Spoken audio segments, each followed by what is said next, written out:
All right. We got another For the Homies episode. This time with the homie Yaz. What's up? Yeah, I'm so excited about this. We haven't talked to each other in a very long time. Years.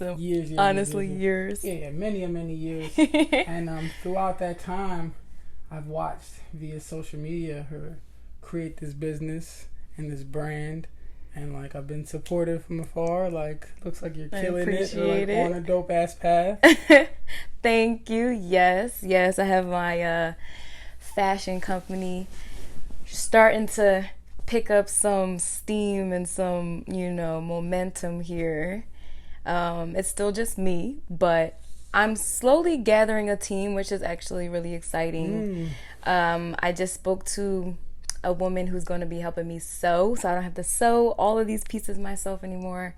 But yeah, up until now, I've just been really looking at myself as a fashion designer / artist, but they're actually one and the same, really. I'm an artist, so I just make clothes. That's my medium of choice. And I just love making women feel dope, extremely beautiful. That's my goal, in the most authentic and unique way, because it's too much cookie cutter. We all trying to be the same in terms of beauty, in my opinion. And I'm thinking, I just know that's not realistic. So let's bring a new perspective, something fresh, something different, something that people can really appreciate and make their own.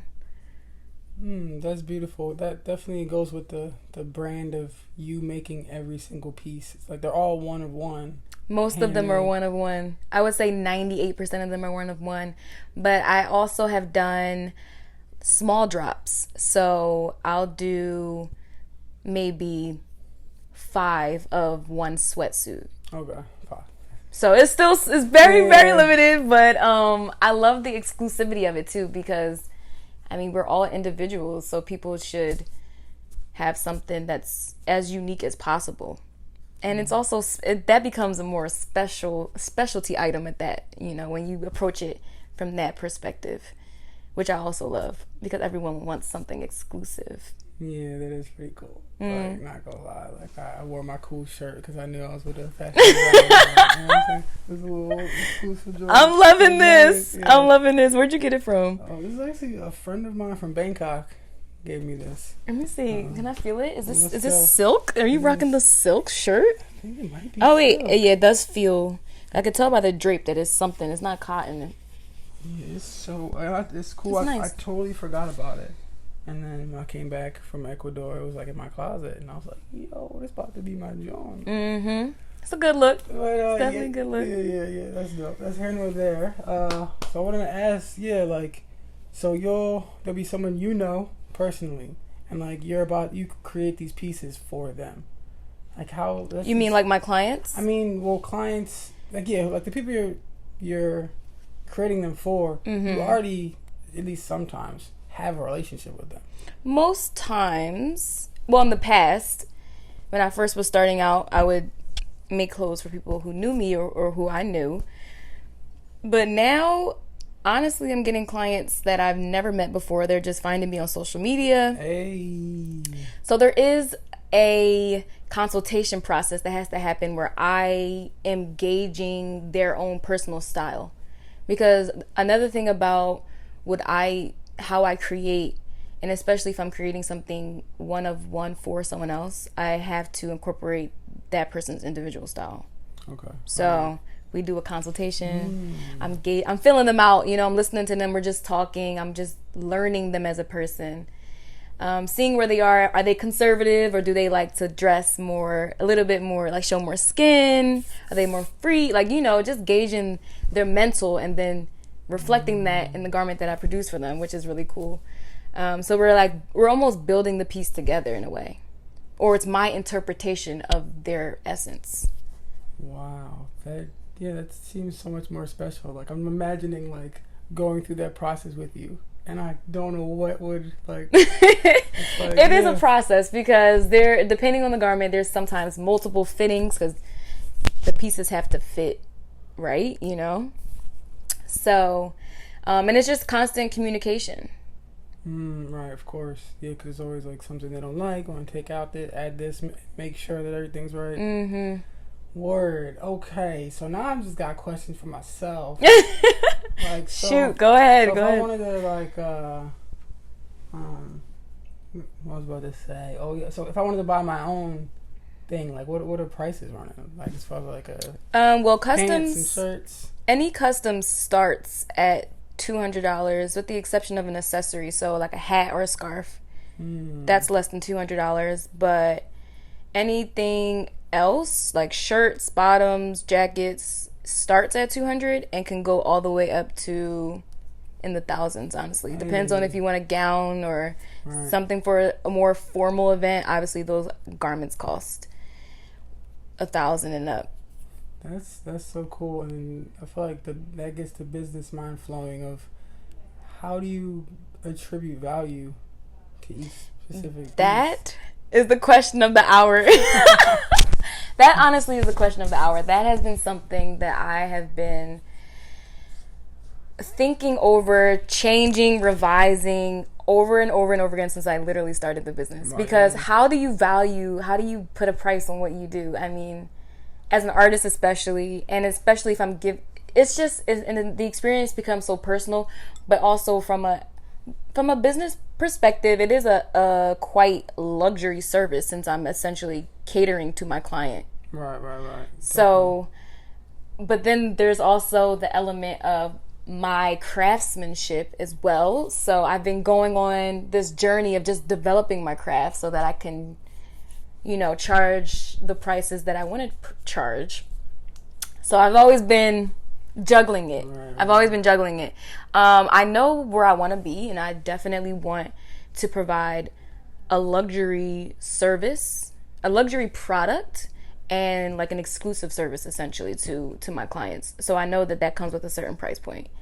And so eventually I can see Swazi retailing at around average $500 for a garment.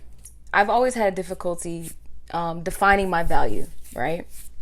And as an artist, it was also tied to my own value, my personal value, not only just my product's value, but my personal individual value, as me as a person. I tied the two together. Nice. So I felt as though, since I was just starting out, I taught myself how to sew a couple of years ago. I think about 6 years ago now, I've been sewing.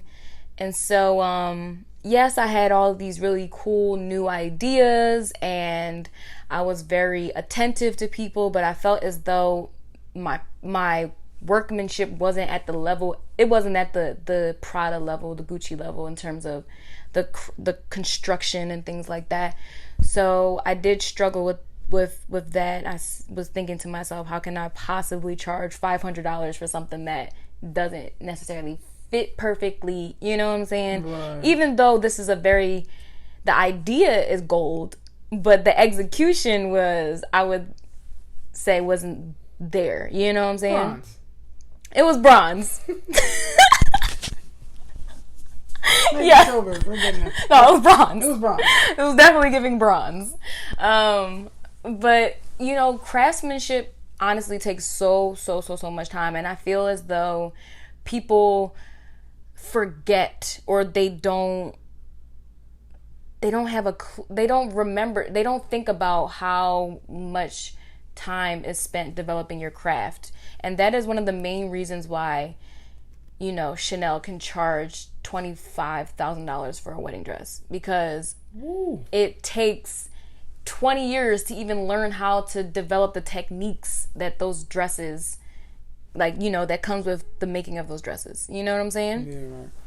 So when you think about luxury, it's craftsman. You're paying for the idea, but you're also paying more so, first and foremost, I would say, for craftsmanship.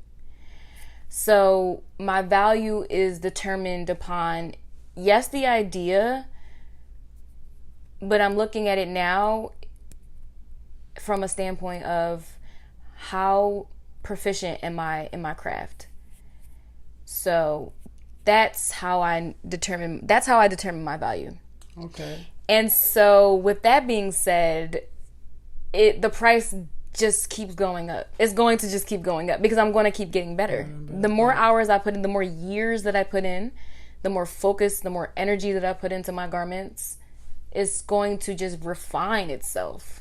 So what the price was, today's price is not yesterday's price.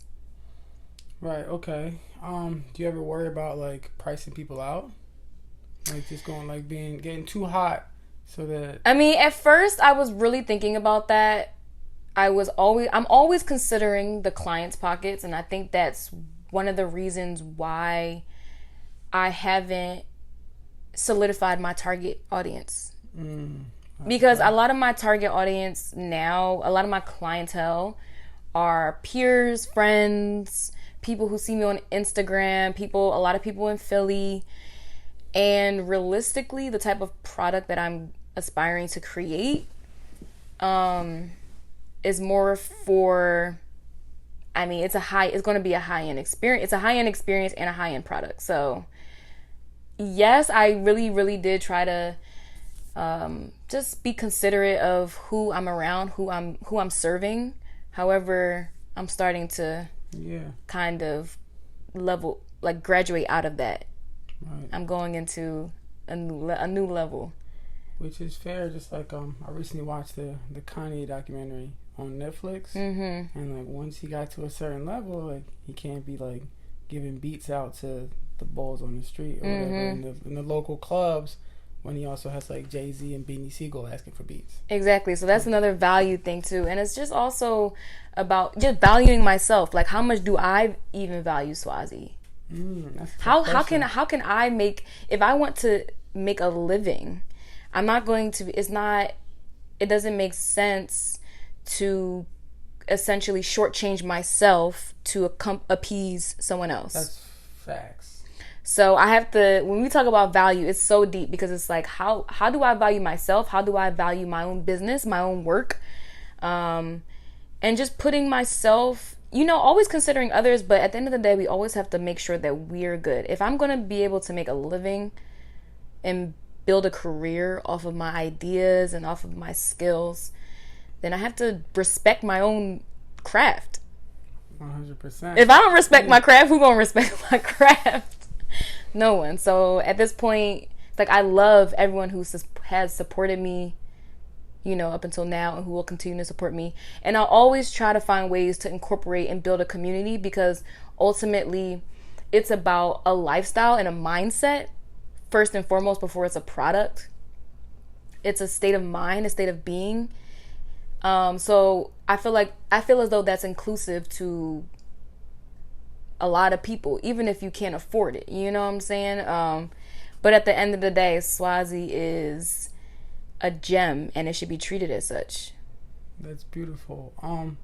So you said it's a mindset. Like, what type? Tell me more about this mindset. Okay. So actually, when I first started Swazi in itself is actually a language, and it's spoken in a country near South Africa called Swaziland. But they changed their name though. It's called Eswatini now. But it was called Swaziland, and they were one of the last monarch territories in Africa. So I actually heard the word in a Talib Kweli song years ago, probably in 2012. Wow, that's dope. 2012. I'm just thinking about, this is the infancy stages of me just thinking about what I want to do for people. And I think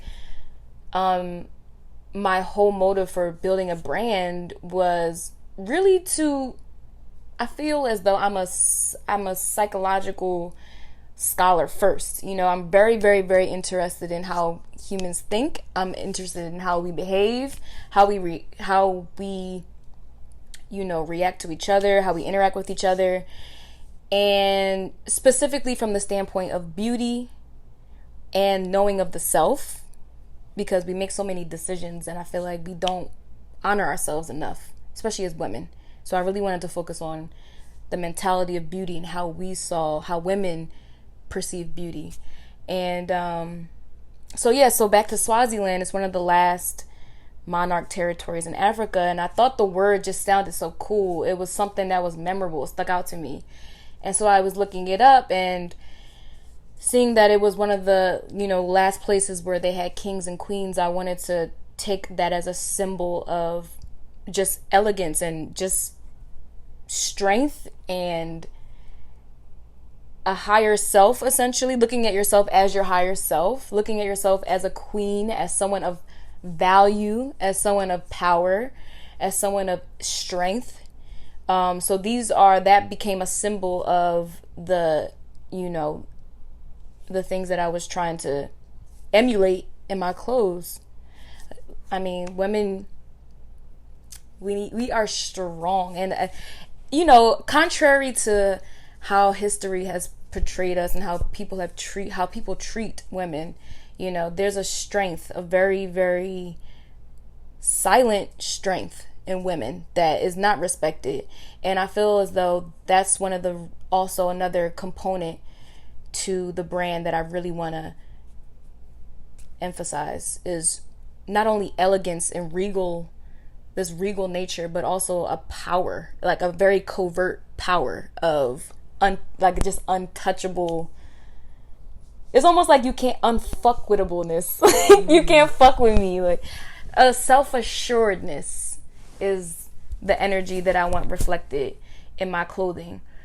And at first, when I first started the brand in 2012, I called it Kamaswazi, which Kama from Kama Sutra. So I also have this melting pot of cultures that I love, and I want to express. So I brought in this Hindi word and this African word and blended it together. Kama Sutra kind of symbolizing the sensuality, the love, the passion aspect, the femininity, or not really feminine, but the sexual love, passion component of my garments. And also the power and the elegance and the blackness of Swazi. And just the melting pot of both of them combined is who I am, and also the message that I'm trying to emulate and what I'm trying to share with people.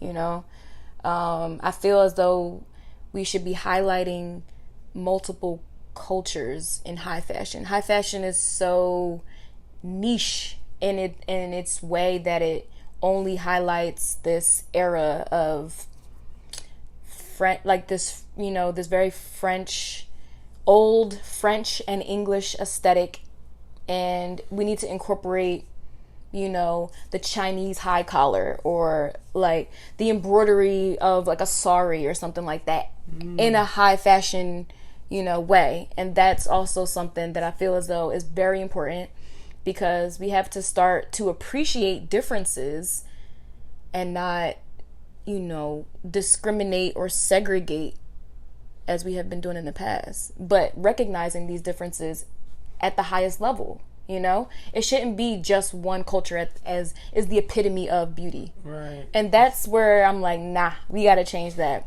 I have to start showing and doing different things, highlighting different cultures, talking about different cultures, talking about different silhouettes, highlighting different fabrics, different body types. It's a message. It's a whole movement. It's a very empowering way of looking at yourself and honoring yourself through your clothing. That's really what Swazi is about. Oh, it's a good, you brought it all together to end the tagline. Honoring yourself through clothing? Yeah. That's hot. No, seriously. And not giving a fuck, for real. First and foremost, not giving a fuck. People care too much about what other people think. And we gotta... No. I mean, you gotta realize at a certain point that we only have one life, and you just gotta not give a fuck and do whatever is true to you. If you're not hurting anybody... Exactly. You're not, taking advantage of anything. Live in your own truth. Fearlessly, though. At least work towards that every day. Working towards that, because it is not easy. It is not easy.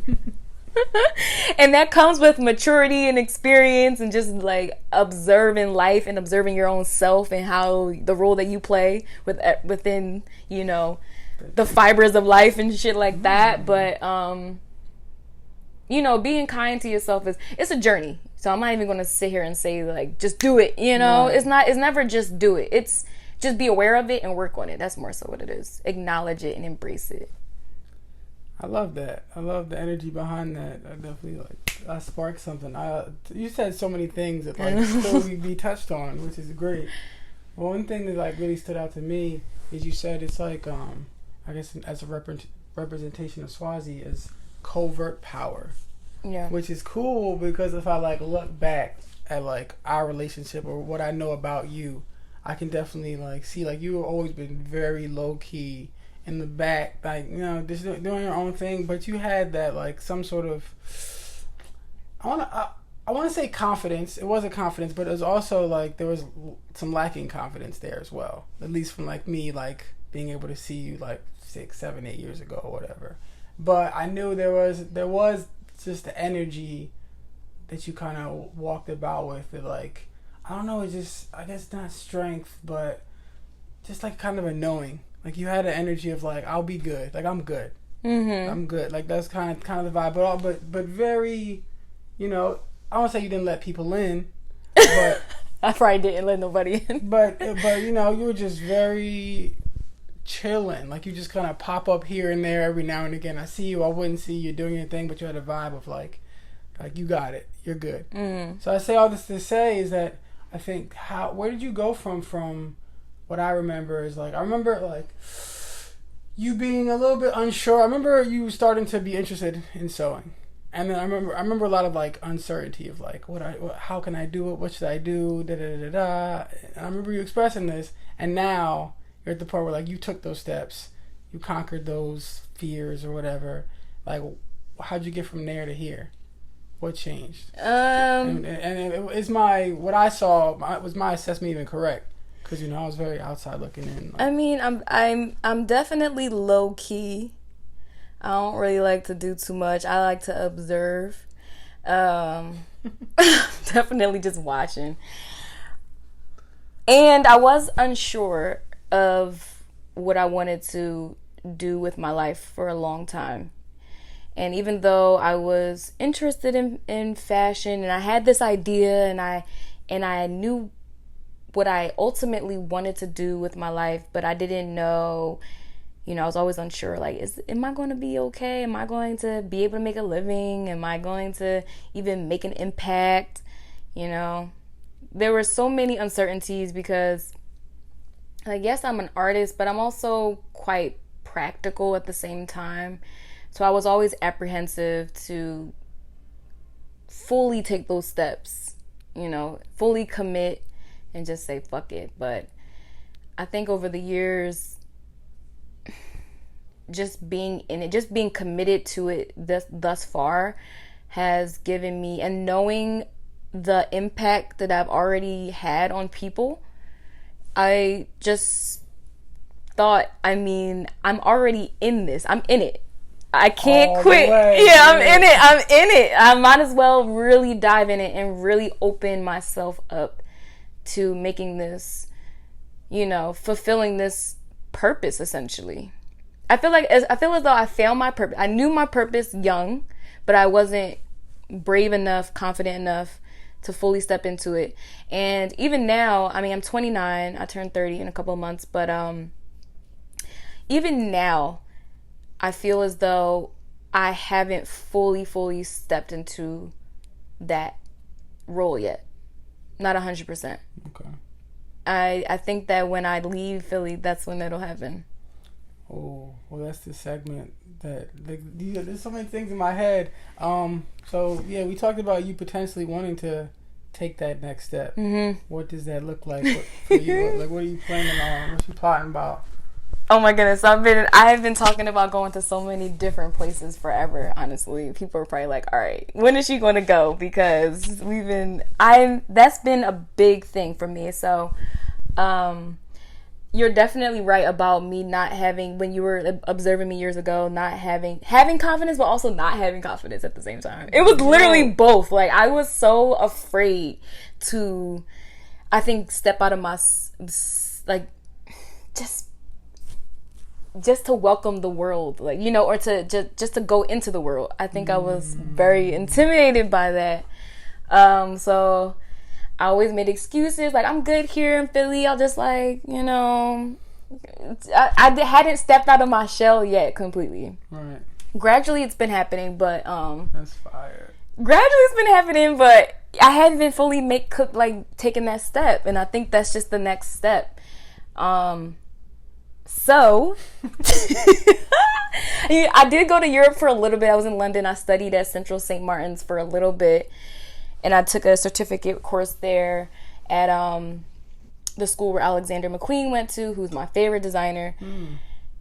And I fell in love with London, and I thought, like, I should be over here, you know, networking and things like that. So that's where I think I want to start. I'm going to just immerse myself. I'm not even going to have, like, a concrete plan. I'm just going to go and hustle my ass off and network, talk to as many people as possible, be as fearless, like, really test myself and say, Yasmeen, okay, go over there and just see what they're about and show them what you're about and just have a conversation with them and do a pop-up, do a random street pop-up and see what's going to happen, even if you might get shut down. But just do things that, you know, in my mind where I'm like, oh no, I'm not allowed to do that. No, fuck it. Go over there and just do it. Yes. Like, I think I'm just so in my mind about what could possibly go wrong. I've stunted my own, you know, I've hindered myself from experiencing things and just going for it and just being afraid, literally just being afraid. So that's the next step. My next step is doing things even though I'm afraid, just going for it, making that move. So I'm gonna go to London, and I think I'm gonna spend my birthday month in London, or actually start in London and then just maneuver around Europe a little bit, like see Milan and Paris. I gotta think about where I want to have a pop-up, but I definitely would love to have a pop-up just randomly and just go there and just hustle and just meet people and try to document that, John. No, for real. I would even go into a fashion house and see if I can tour their house, like Valentino, just go in there and see what's up and see how they run their business, see how they run their ateliers. An atelier is French for, like, workshop. Okay. It's crazy because from my perspective, like, you're already hotter than, like, Gucci and, like, Prada and all those things. And I don't know shit. But it's cool that, you know, from outside looking in, it looks very official, tissue, top of the line. Thank you. Like, it doesn't, like, you know, there's people who have, like, clothing lines. I know. Like, they got some T-shirts or some shit and they want to, which is whatever, but you're not that. Like, no. You can easily... It's because of the craftsmanship. I really, I think it goes again with the value aspect. If I feel as though it's not perfect, like, things have to be done well. Like, when I'm very inspired by architecture, you know, like going to the art museum and just seeing how that building is even built. I'm like, wow, these motherfuckers have just been chiseling away at that shit for years. Right. And it's just perfect. What a metaphor. And so I think that's my standard. So I think my standard for myself and for my product is like low-key perfection. So, which I know is nothing can be perfect. I understand that. But my standard is extremely high for myself. Like, I want garments that are not only immaculate in terms of my idea, like you've never seen this before, but I want it to be constructed very well. I don't want it to be cheap. I think it's like, what I create is me, is a manifestation of me. It's a continuation of Yasmeen. So if I'm putting out stuff that I feel as though is a dime a dozen, that's not even me. I'm never going. I don't look at myself like I'm a dime a dozen. I look at myself as like a very rare, you know, amethyst, no. Or like a sapphire. I look at myself like a sapphire for real. Like, so it's always it's funny because it's always gonna go back to value. I feel as though I am, you know, I value my mindset, and I'm grateful to have parents that pretty much planted the seeds for me to have like a strong mindset, and also to nurture me to be articulate enough and to be fearless enough to even want to, you know, strive for something bigger than myself.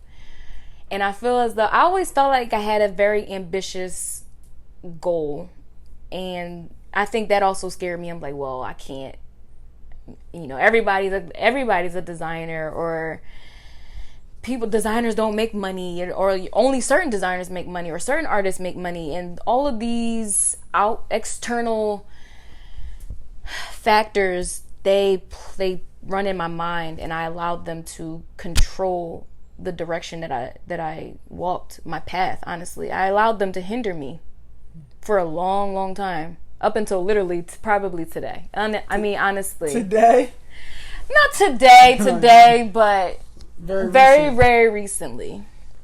Very recently. Wow. I mean, well, I commend you for even be able to like say that about yourself. Yeah. And like have that self-reflection, because it's not easy. I think we just gotta keep it real. People just gotta keep it real with themselves. It's true, but we live in a world full of lies. Yes, we do. You know, and that's probably why I don't fuck with, like, I'm always on like low key, because I can see that people, we aren't really that as a whole authentic or genuine. Yeah. Or vulnerable. People don't want to be vulnerable. And in my line of work, it forces me to be vulnerable, because I'm producing little pieces of me, and I have to be able to stand by them. And it's a process. It's been a journey. Swazi has been a journey. And I can't wait to see where I go with it, because it's only going up. Right. Each piece, the last piece I made is the new standard. So now it's like, okay, top it. And the beautiful thing about being a human being, there's no cap. There's no end to our mentality, our creativity, our imagination, our like seeking knowledge. Like it doesn't end ever until we leave this earth. So I'm just excited to see where it'll be in 10 years, 20 years. I could damn near be the fucking best designer that ever walked this earth. For real. It's happening, bro. We're gonna look back at this song in 10 years. Wow, manifest. Yeah. Manifest it. Yeah. I can dig it. So you used the word impact a couple times. And so my first question is, like, what has the impact that you felt that you've had thus far? And what does that feel like, I guess? And I also want to ask, like, are there any like future plans in 20, 30 years? Like, I want to be able to say I achieved this, or do you even think about that, or you just like a step at a time? Well, the impact first. When I see women wear my garments and they literally feel incredibly beautiful, like when I can make a woman feel beautiful, that is a win for me. That's one of the best feelings. That's hands down, that's why I do it, honestly. Like, if I can make somebody feel like I'm that bitch, like, that is it. That's the moment right there that I'm like, all right, I won. Like, she feels great. Like, she feels like a 10 out of 10 in her natural body, in her, like, even if her hair isn't laid, like, she still feels strong. Not only beautiful externally, but beautiful on the inside. Like top-notch confidence. Like, very capable, more than capable, ultra capable, just very much in control. Like, you just feel like on top of the world. Like, you feel like no one can take anything away from you or say anything to you that's going to knock you off how you feel in that moment. And when I see people's faces light up and, you know, they're just feeling themselves, I'm like, yes, that's it. Yeah, that's it right there. Because the only way I can relate is being like saying nice things to people. Like my girlfriend comes to mind. Like, you just, like, you know, say some really nice things and it makes them smile. It makes them happy. It's just like, that's such a powerful feeling.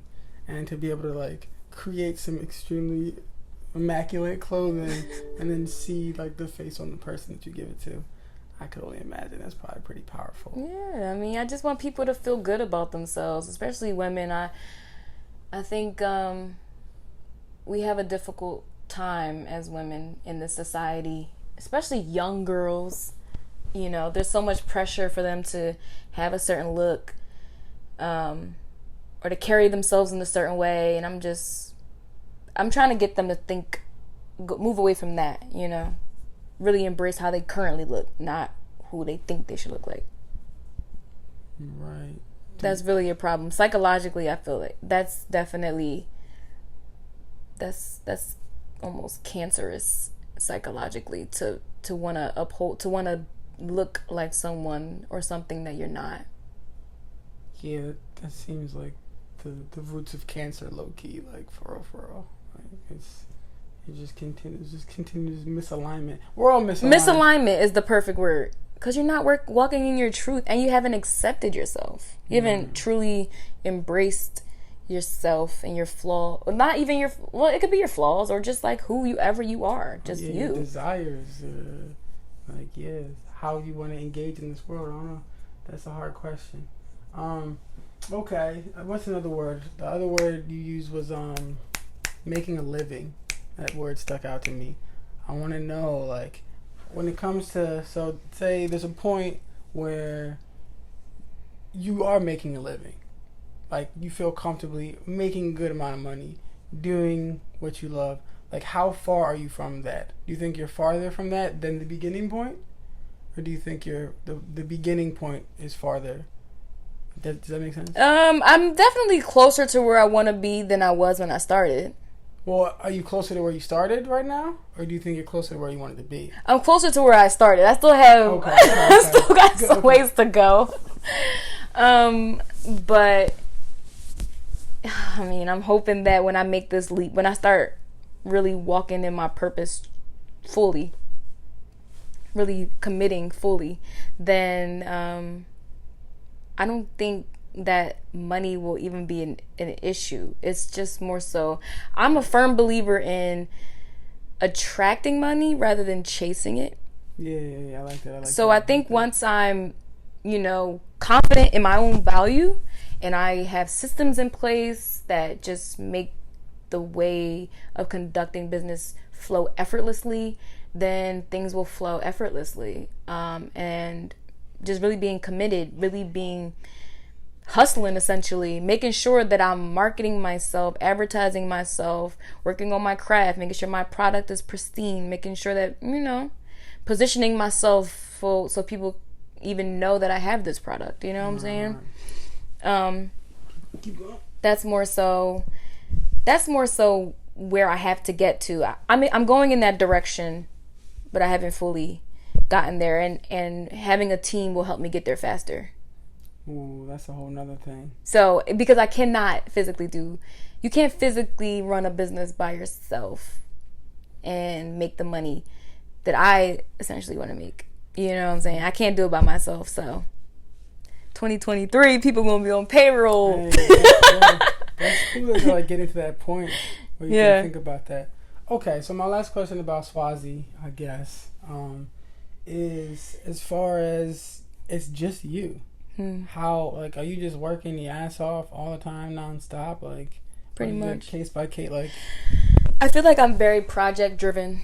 So, like right now, I have a pop-up shop that I'm working on for next month. And I mean, it's actually not just me. I have a lot of friends who really support me and they're getting their hands dirty with me, you know? I'm not going to say I don't have help, because I do have help, you know? And I wouldn't be able to do it without them, honestly. But in terms of just making the garments right now and doing the majority of like planning, or like the like strategic planning in terms of how I'm going to advertise or market, or just tracking inventory or sales and how much I want to create for X amount of profit, all of that mental, like planning and mental work, is me. And then it's me delegating, like, okay, I need help with this, can you help me with that? But so yeah, I do have some friends who are helping me like with certain situations and a lot of projects, but it is mostly me. And so that means I do like sewing lessons.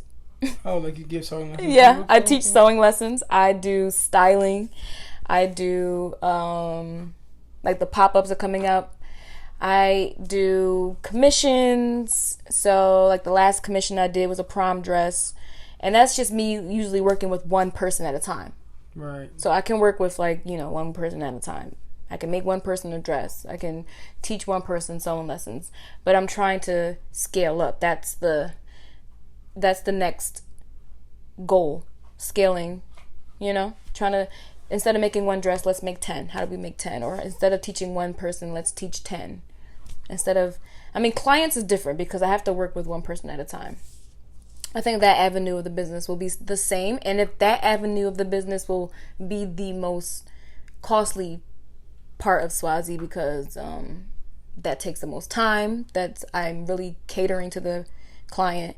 So that's going to be, the most costly product that I provide. But I also want to do small batch drops where I'm working with a small team of seamstresses and just making the pattern for them, supplying the fabric, and then they just sew 10 garments for me, 10 of the same style and different sizes. Those will be a little bit more affordable because it won't be as much time that I'm taking into making something for an individual. It'll be a little bit more streamlined. Like, this is what I offer for the summer. Now you can purchase the summer line. Cool. You thought a lot about this. Every freaking day for years. Yes, right. Yes. That's beautiful. So I want to maybe not step away from SWAT. Yeah, I do. Okay. I'm going to take a break. Get to Yaz. Yeah. Like, you started your own business. Yes. That I can imagine how the grind and it's like your dream. Mm-hmm. You're following your dream. So besides Yazzie, the business owner, like, how's Yazzie, the person, the soul, the spirit? Like, how's your life just been? How you been feeling? Lately, I've been feeling a lot better. Okay. Because I think I feel like Swazi and Yasmeen are almost the same and I want to make it different because I don't want my career to be necessarily me, like my identity. Gotcha. And for a long time, I feel as though those were going hand in hand. But me as an individual, I think I'm a lot more grounded than I ever was. That's important. Mm-hmm. Because, I feel as though I'm always, my mind is always taken into different directions based on what people are, pouring into me, how they think I should do, how they think I should move.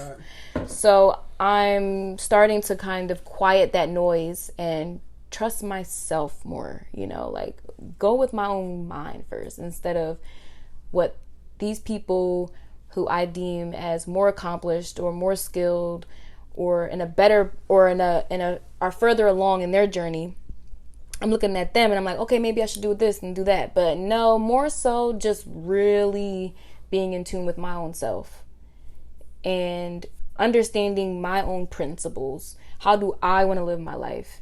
How do I think? Not what someone has told me, but how I truly, truly think. So really being more in tune with myself has been something that's been, that I've really been working on. I'm working on, personally just healing from just past situations and just working on being a more grounded and a more rational and a more authentic human being, I've been listening to a lot of podcasts on like philosophy and also therapy. I don't necessarily know if I need to go to therapy. I think I can heal myself. I don't know if that's the ego in me. I don't know if that's my ego or not, but honestly, I think I know myself, my own mind, and I also know what I need to work on. So just really focusing on that and having my friends are essentially my therapists, like I bounce my thoughts off on them and they help me kind of sort through what I need to be working on, or if I'm drawing in a certain circumstance. I'm like, I did this. Was that drawing? They're like, yes, that was drawing. That's drawing. So just like giving me little mental checks, like, keeping me on track. Just really working on myself, really working on my fears, overcoming my fears, working on being healthier. I know I'm drinking a little wine, but I've been working on just being a better human being better than I was yesterday, and trying not to be so hard on myself, and really embracing being a human being living at this time, being in this place, and simplifying things for myself. I feel as though we live in this society that puts pressure on us to kind of just go with the flow that's been set for us, and that's for damn sure. And I think I'm just trying to take myself out of that, because thinking in a way that where I'm going along with what's been told to me contradicts what I want for myself, and contradicts my whole purpose. My purpose, honestly, my main purpose, Ian, is freedom. That's like mental. I want to think freely. I want to move freely. I just want to be a free thinking human being, and I want to help other people be free thinking human beings as well. I honestly think that's the core of my purpose. So I'm just trying to breaking out of old habits, breaking out of just this mental prison that I've been in for a long time. And that's and I think moving away will really help me. Eating better helps, and just being more positive overall is helping. I think I'm just in a period of healing and reflecting and grounding myself right now. That's important. That's the forever mission. Yeah. It never ends. Never. Either. And I see we're similar in a lot of ways, which I don't know if I ever had that thought until this exact moment, because that's kind of what I say. Like, freedom, I think, is my most important thing. Like, everything that's driving me is because I really want freedom. Mm-hmm. And I feel like we're born into a position where they don't want you to have it. Or they want you to have some freedoms, but not true freedom. Or the illusion. They'll give you the illusion of freedom. Right. Exactly. And I feel as though people who are truly free thinking, we can see that that's bullshit. Like, nah. Right. And it's been a fucking journey to be able to get to that point, to be able to see it in exactly. its own right. So you're living your dream. Yeah. Low key living your dream. I think that's one of the coolest things you could possibly do out here. What does that feel like? It does feel free. I feel like I've attained freedom in a slight degree. A little bit of freedom. In terms of my mentality. Free in a way where I don't think that I need a 9-to-5 to get what I want, to be able to be self-sufficient. That's fine. I've broken out of that mentality where, people are like, you need your 401k, you need that. And I'm like, I'd rather not be a slave just to have the assurance that I'll have a check every month when I'm 60. I don't really want to be a slave for 40 years. I don't want to be unhappy. You know what I'm saying? I don't want to choose unhappiness. I'd rather figure out the system in which I'm in and play it to my advantage. Take a couple risks. I feel like that's the smartest way to go about it. That's a difficult route. So it's freedom, but it's difficult because you have to be extremely disciplined. You have to be extremely organized. You have to plan. You have to, be good enough to have a product that people want. So there's a lot of things that go into being self-sufficient that are, that not everyone is going to be willing to do, because it requires a lot of work. It requires so much determination. I feel like dedication to actually be the type of human being that can be self-sufficient, as an entrepreneur, or an artist. But I would say I feel good. I feel like I'm my own person. That's big. That's there's a lot of clones out here that don't even realize it, unfortunately. Yeah. You're walking in your true power. I'm getting there. I'm on this journey of doing whatever the fuck I want to do. I mean, I think that's the ultimate goal. Do whatever the fuck makes you happy, and also take care of other people. I think the goal is also to make sure that you aren't just okay, but that you're teaching others how to also be okay, and also how to also become self-sufficient. Like that saying, well, my boyfriend tells me this sometimes too. He said, I'd rather teach you how to fish rather than give you fish. Oh, yeah. That's that fancy. You got a boyfriend? Yes. Hey. He's awesome. How long you been together? I guess technically, I would say since New Year's. Oh, sorry, my phone is going off. Yeah, you good. Yeah, it's fairly new. I've known him for a little bit though, a couple years, but we just started becoming really close. So he's dope. He's really dope. He helps me a lot. Has it been difficult trying to balance a new romantic relationship or semi-new with this flourishing business? I mean, not really, but when I leave, it's going to be different. Yeah. You got to roll out to London, though. I don't know. No, me too. I don't know. We'll see. I mean, we will see. But at this point, I'm very happy. He's dope. I feel like he makes me a better person, which is a good indicator that this is where I'm supposed to be. And then when the changes in life happen, regardless of if we're together or not, I think he's always going to be somebody that I can go to for anything. Cool. Even if it's just a soundboard, just being a soundboard, just listen to me or, just comfort me for a moment. But yeah, I'm not into having any more beef with exes anymore. So anybody that I'm with, like, we gonna be Gucci regardless of if we can be together or not. Right. How?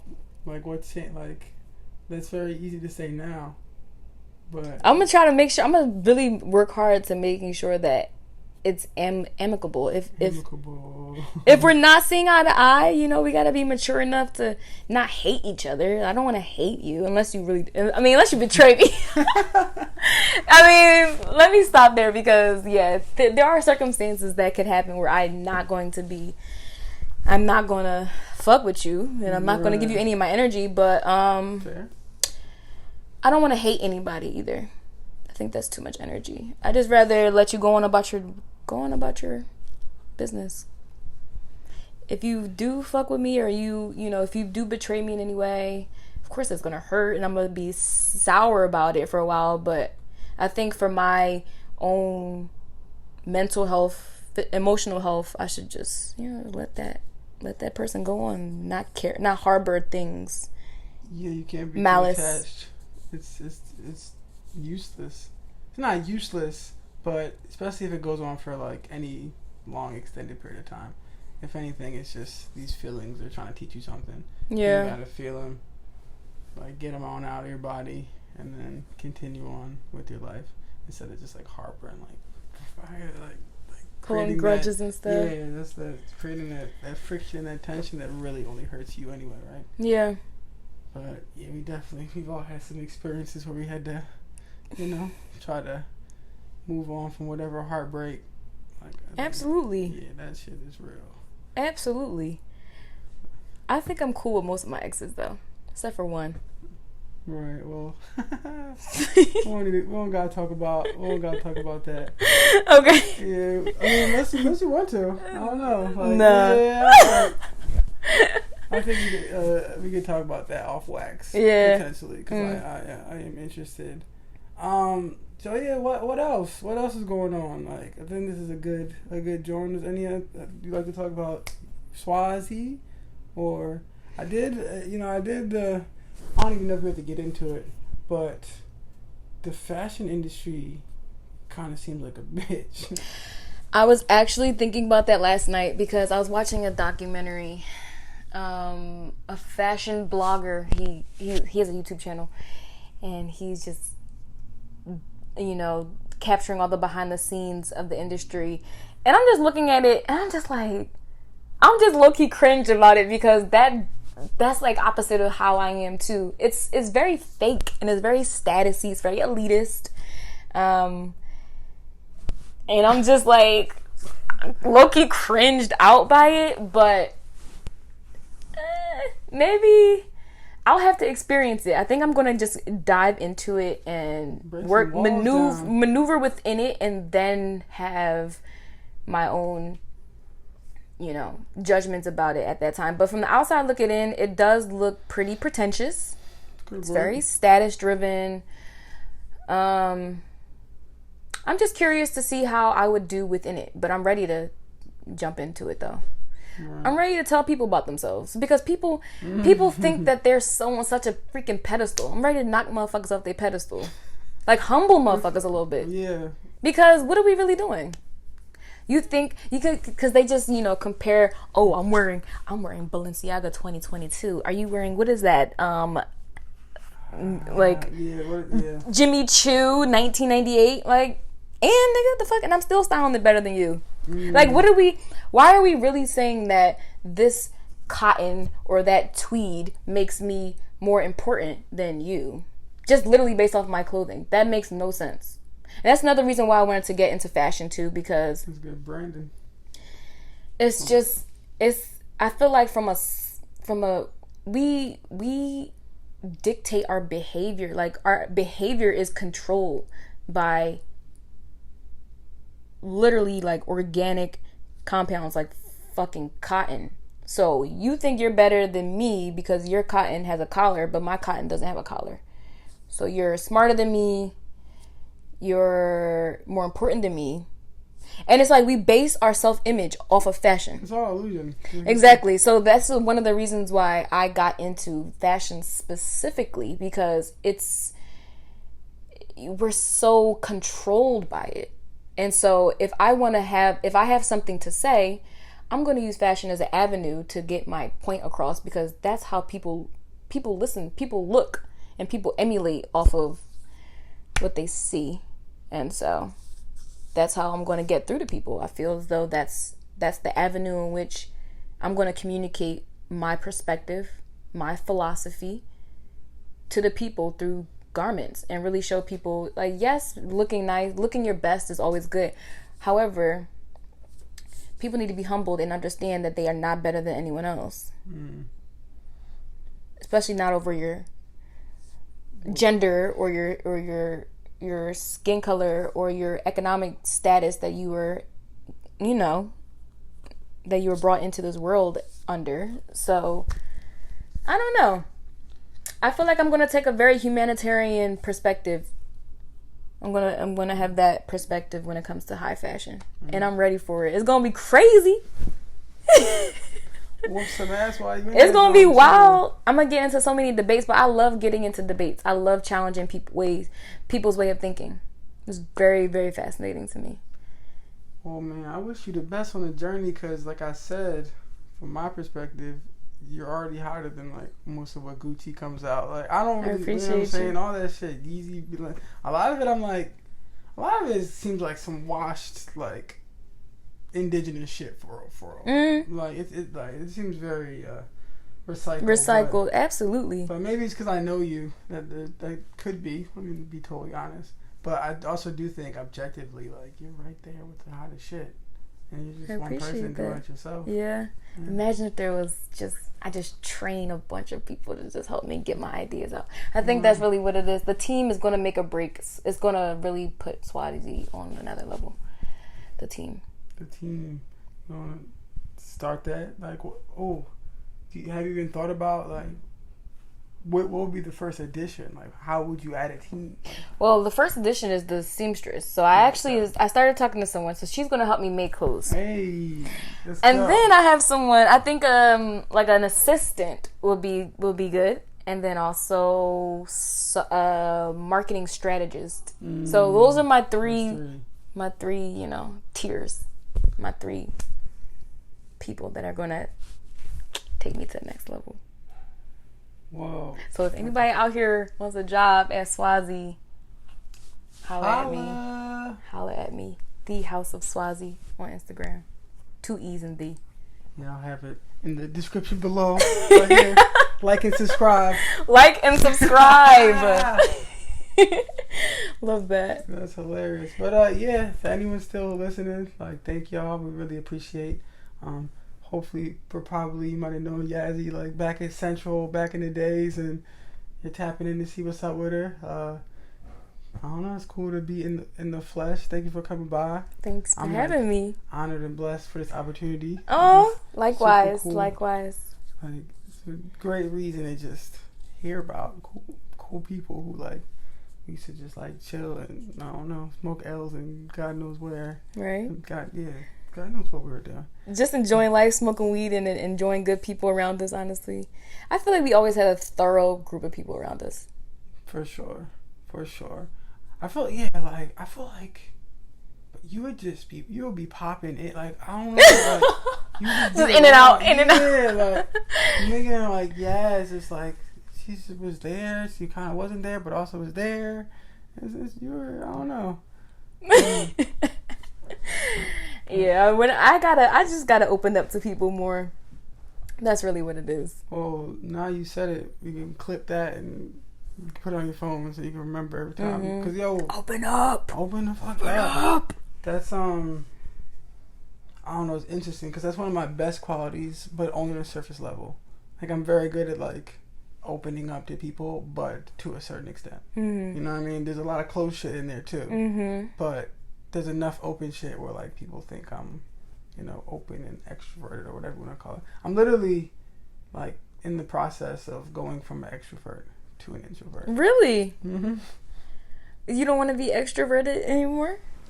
I don't know if it's even if I want to be. You just I guess I don't want to be. I got some experiences like living with the earth and like getting my hands in the dirt every day, and like I really have been loving the experience of like living with God's world, I guess. Like, when I think of the city as kind of like this was created by man. Like, everything we can see was built by somebody's hands. Exactly. Well, like out there in the mountains, on the farm, it's like all these, like, we got lemon trees and orange trees and all these herbs. Like, we didn't do that shit. Like, we might have put the seed there.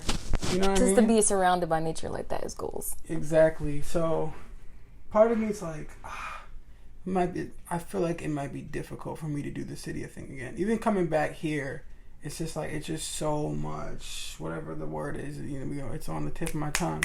But like stimuli? Yeah, it's a lot. Even like going out, like even just being able to step outside and like still it be like inside, like, like it's peace. You know what I'm saying? Instead of, here you step outside and it's action. There, like, especially our old house, like, I could walk around the land butt ass naked, and it was just like nobody. That's like, goals. Yeah, that is goals right there. Just being out in nature, being able to come back, but just really spending most of the time just being out there, not giving a fuck, and being happy. Oh my gosh, how many of us can say we're actually happy? Yeah, I know, and now I be lying about it. Are you happy? I be fluctuating. I think I'm moving towards happiness, which is really cool. I've been, even being here, I realize I'm making a lot of sacrifices to be happy, and I feel like it's paying off in a lot of ways. The past year alone, I've had experiences that are like so beyond sacred. I just feel so blessed. But there's also like I'm a person that be too attuned to my flaws sometimes. Well, in a not the most healthy way, because there's the way of like, okay, like, you have issues, to be able to reflect, see them, and then create a relationship with whatever the issue is, and then try to like heal and help yourself. Whereas me, I'm like, I be kind of like hyper focused on them John sometimes, and let them like dictate my mood and my energy. It's like, damn, you could have been what if but instead I'm trying to just like build healthy habits and consciously work on myself. So, and just really so I can just operate with excellence. I feel like we're in a similar space then. Yeah, that's what I was saying earlier. Like, there's some things you're saying, it was like, especially achieving freedom, like, that's through discipline. Yes. That's through will. Definitely through discipline. There's not enough disciplined humans out here. Yeah, I think especially in our societies, like, it was built to try to distract us away from building discipline. Because, you know, if you have disciplined people who know themselves, they're not going to want to work in the factory. They're going to choose to do whatever the fuck they want to do. Exactly. Going to try to figure it out. And it's like, you know, I have to take a sacrifice. I guess that goes against the whole structure of our society and capitalism and things like... I mean, capitalism in a way, because every company needs its workers. Yeah, for sure.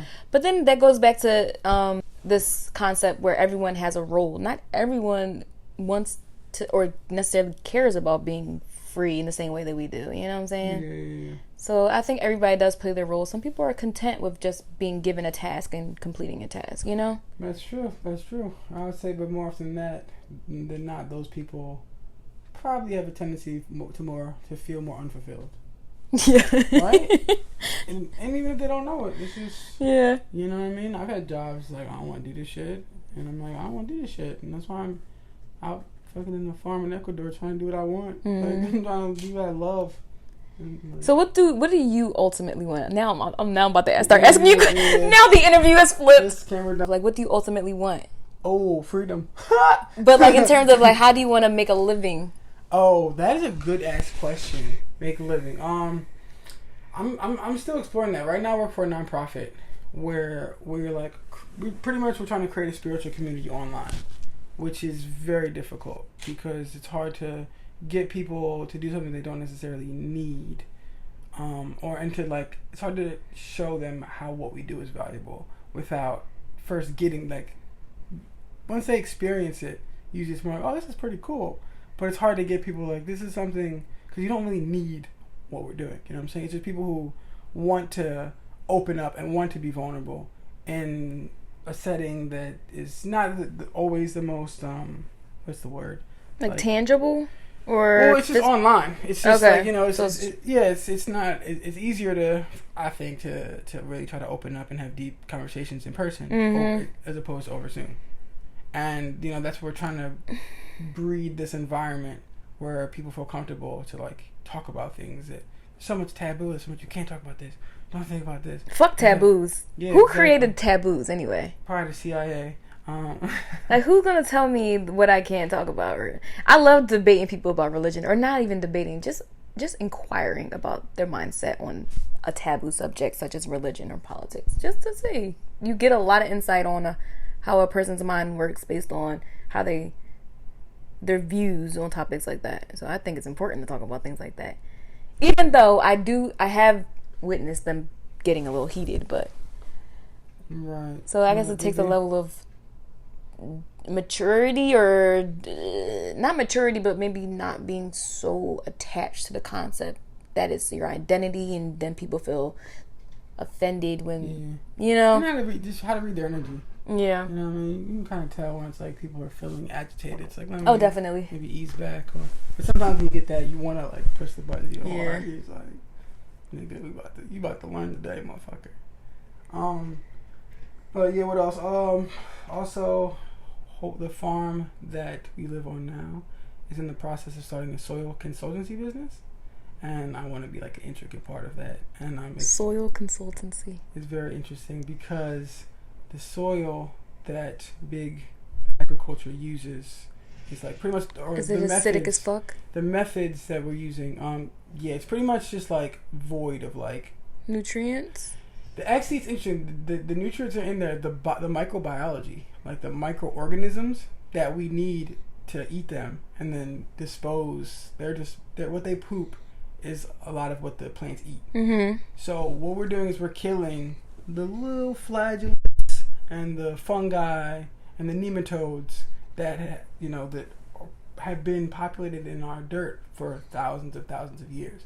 Where we've created these pesticides that a lot of them are based off World War II chemicals. Mm-hmm. Chemicals made to like kill people that we're now putting on our plants. that we're ingesting. Yikes. So that alone, it's not only is it affecting our bodies Mm-hmm. and all these mental health and all these diseases are flowing through. That's another thing. Autism is on the rise. All types It's crazy out here. There's all types of results that, you know, of our society not living with the earth in a tangible, in a sustainable way, is coming to fruition. And it's the same with our agriculture. We have, like, the way they do it is in a small window of time, you get more yields. But as time goes by, you're hurting your topsoil more and more and more. So your yields get smaller, and not only are your yields getting smaller over the years, but it's void of nutrients because it's over time it's void of nutrients. And then you gotta use the pesticides again, which get the whole cycle, and then so you become dependent on the chemicals, on this poison. That's really it's not really helping you. It's just like kind of like a Band-Aid or a quick solution. Yeah, it's like the medical system. It's like they give you medicine, and a lot of times it's not really medicine. It's just symptom blockers. Mm-hmm. So we gotta stop that. Like, healing is not. We gotta get to the source and be willing to let things take time. You know what I'm saying? Things take time. We gotta stop being so wanting quick results when most times things really do take a lot of time. The best things take time. Yeah. And I wrap it up to say, just like kind of what you said, is I feel like as though what I'm doing, you know, taking this leap, doing something that's rare and unique that I think is very important, like reconnecting with the earth. Hopefully in some way I'm inspiring other people, planting seeds. It's like it's possible for y'all too. I think you're doing the same thing with you following your dream. It's like we got to do this shit so we can show other people what's possible, even if just like a little bit. And it's cool both ways. Like, you know, I've had, I want to say 3 or 4 people say like, you're living my dream. Like, that shit feels crazy every time, because it's like, what? I don't know what to say. And like I think more was like, if I wasn't living my life, I want to live your life. And like I don't know what that means. You know what I mean? I think you've attained the level of freedom that most people have not seen or can't even conceive. Yeah, it's so hard. Even in its infancy, because I feel like we're both starting out. You know what I'm saying? But I feel like we both are more free than most people. Yeah, and we've made a lot of sacrifices and like done, like had to take big steps, go through some shit to get there. Mm-hmm. And I think a lot of people like look up to that. Like people call me brave, and like I never have ever thought about like Ian. Look in the mirror, like Ian, you're brave. Like, no, I'm just doing this shit. I don't fucking know. I'm just doing what feels right. I mean, it is definitely courageous. Yeah, I'm like, you know, when I think about it, I try to step back and be objective. It is, but it's like I'm not like I'm being courageous. Right. I'm like, no, I was giving a set of cards and certain things laid out that led me on this path, and I just was like, I'm putting my big boy pants on and try to walk it, and them joints be falling off, and I pull them shits back up, and like, you know, it's not easy. But definitely not easy, but well worth it. But we on some shit. Like, we on some shit. It's cool. Like, this is fun. And it's cool that, you know, we can hopefully look back in like 10 years. I'm gonna say, we gotta touch base. We gotta have another conversation on camera in like 5 to 10 years. And just I'm down get the updates, you know? Yeah. I'm down to see where we're at. Try to stay in touch a little better. Same. I just need to be more open in general. I need to be connecting with my network way more often. There you go. So I'm glad that you reached out to me. Yeah, and this is I'm nudging you. This is a challenge to all the things when you can watch this back. There's things you say, I need to do this. Mm-hmm. Now you can hold myself accountable. Take a step towards that. But yeah, we out, yo. Thank you guys. That was fun. Definitely. For the homies. So that one's not up anymore. So we gotta be together. For the homies, peace and love. Thank you, everybody.